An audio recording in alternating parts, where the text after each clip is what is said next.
nosso Brasil, né? O nosso Brasil ele tem um potencial extraordinário, um país com 8,5 milhões de quilômetros quadrados, uma posição geopolítica muito boa.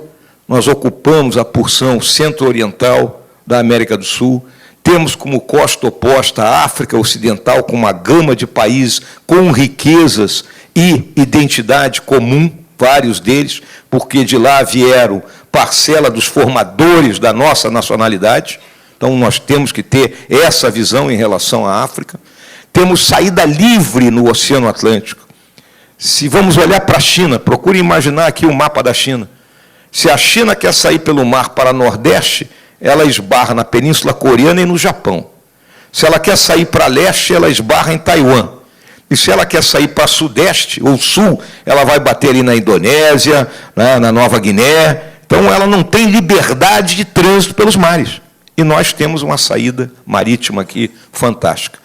Fora as riquezas que o nosso território abarca, sem falar de sol, de água, da extensão de terra agriculturável, 5 países dentro de um, as diferenças de bioma que nós temos, Amazônia, Cerrado, Caatinga, Mata Atlântica, Pantanal, Pampa. Então, nós somos um país, não é, como diz a música, abençoado por Deus. Não há dúvida disso aí. Mas com uma dificuldade para transformar isso em poder. Porque nós mesmos nos amarramos. Eu muitas vezes já comparei o Brasil a um cavalo olímpico, né? Cavalo daqueles que fazem uma prova de 20 obstáculos a 1,60 m, passando tranquilo, mas desde que o ginete, né, seja um camarada de perna de aço, né, cintura de borracha e mão de seda. Mas, atualmente, aí, nos últimos tempos, nossos ginetes, né, estavam pesando uns 200 quilos, a perna flácida e a mão era chumbo. Então, o cavalo ele passa 60, 70 e mais nada, fica parado ali.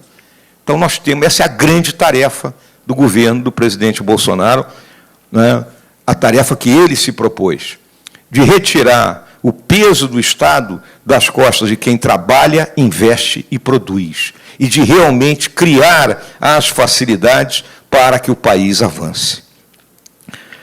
Economicamente, né, nós tivemos uma debacle causada pelo inchaço do Estado, pela má gestão, pela incompetência e pela corrupção. Aqui o Estado primeiro se financiou aumentando impostos. Chegamos a 33% do PIB de carga de imposto.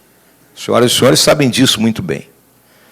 Se pagássemos isso e as nossas estradas fossem autobans alemãs, os nossos hospitais fossem suíços e as escolas britânicas, né, todos estaríamos satisfeitos.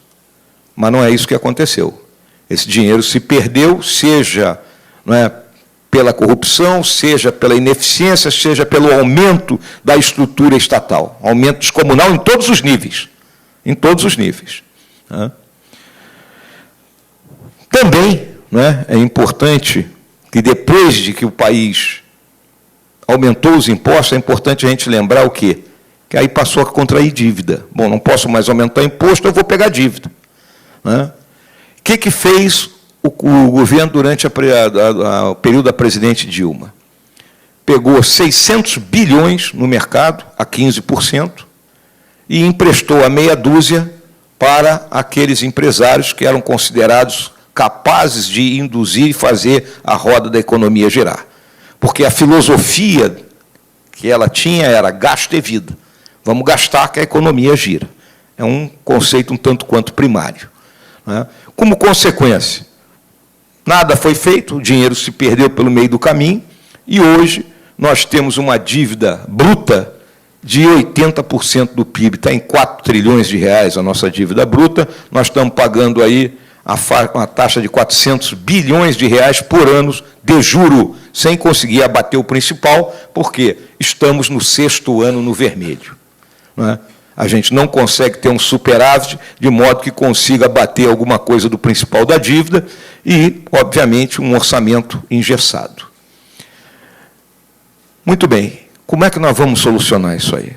Quais foram as linhas mestras da busca da solução do problema econômico do país? São 2 colunas. Uma, nós temos que buscar o equilíbrio fiscal. Uma vez que o governo gasta mais do que arrecada, não é? Esses déficits são cobertos hoje pela dívida. E nós temos que zerar isso aí. Como é que nós vamos fazer isso? Não é? Porque o governo não é igual à casa da gente. Nós não podemos gastar mais do que ganhamos. É a mesma coisa. O cara vai estourar o cheque especial, vai detonar o cartão de crédito e vai para o agiota. O Brasil está no agiota. Primeira medida era a reforma da Previdência, porque nós tínhamos um sistema previdenciário que era o camarada indo para o abismo. Né? Um sistema previdenciário igual a uma pirâmide, onde nós aqui que somos mais velhos, né, temos direito à aposentadoria. E a turma mais nova ia trabalhar do berço ao túmulo sem direito à aposentadoria nenhuma. Tá? E com isso nós romperíamos o pacto de gerações. Tá? Trabalho feito, trabalho extraordinário do nosso Congresso, da nossa Câmara, do nosso Senado, está aprovada, vai ser sancionada aí agora, promulgada, eu acho, próximo mês, né? O Davi já falou isso aí. Então, primeiro ponto, nós vamos ter agora, pelos próximos anos, uma previsibilidade sobre os gastos previdenciários, com uma redução possível. Né? Óbvio que daqui a 5, 6 anos nós vamos ter que voltar a discutir esse assunto, porque nós estamos vivendo mais. Né?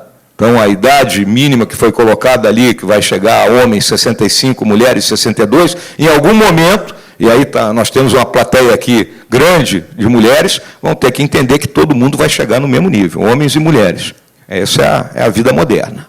Né? Teremos que ter a mesma idade aí para aposentadoria. Então, nós vamos ter que discutir esse assunto daqui a uns 5, 6 anos.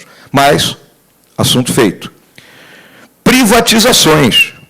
O governo tem 140 e poucas empresas que podem ser privatizadas, né? Ou vendida, ou fechada, ou que se faça uma abertura de capital, né? E, em consequência, se torna uma empresa, né, não dependente mais do Tesouro. Então, essa é a tarefa lá que está na mão do secretário Salim Matar. Né? Então, privatização. Enxugamento do Estado. O Estado é caro. O Estado é muito caro para todos nós. Só o governo federal tem em torno de 700 mil funcionários. Metade disso no Ministério da Educação. Para que as senhoras e senhores tenham uma ideia, entre 2007 e 2014, o Ministério da Educação contratou 100 mil pessoas. Né? Isso vai até 2040, esse povo todo. Então, como é que nós vamos fazer isso aí? A primeira coisa é, quem se aposentar não será substituído. Então, nós teremos que remanejar os demais funcionários. E aí entra, né, a nossa proposta, que vai ser encaminhada ao Congresso, da reforma administrativa. E o próprio Congresso já tem, né, projeto lá, o projeto do Pedro Paulo, toca muito nesse assunto, né, também. Né? Então, é importantíssimo que a gente... Pode parecer uma coisa assim, mas vamos remanejar? Não pode remanejar? Não, não pode. Nós temos mais de 100 carreiras, e o camarada que é da carreira A, eu não posso botar ele para fazer a função C. Ele é datilógrafo, mas ele não pode varrer o chão. Né? Ou ele varre o chão, mas não pode ser datilógrafo. Estou falando um exemplo, né, bem rasteiro aqui, mas para que todos compreendam a dificuldade. Então, nós temos que diminuir o número de funcionários, racionalizar, e aí está muito ligado em quê? Ao emprego da tecnologia. Né? A tecnologia digital, ela chegou para a gente economizar pessoas. O relacionamento, por exemplo, do ente governamental com a população, eu não preciso me deslocar para um posto do INSS, por exemplo, para ter um pedido meu atendido. Eu posso fazer isso pela internet. No mundo da internet, isso ocorre.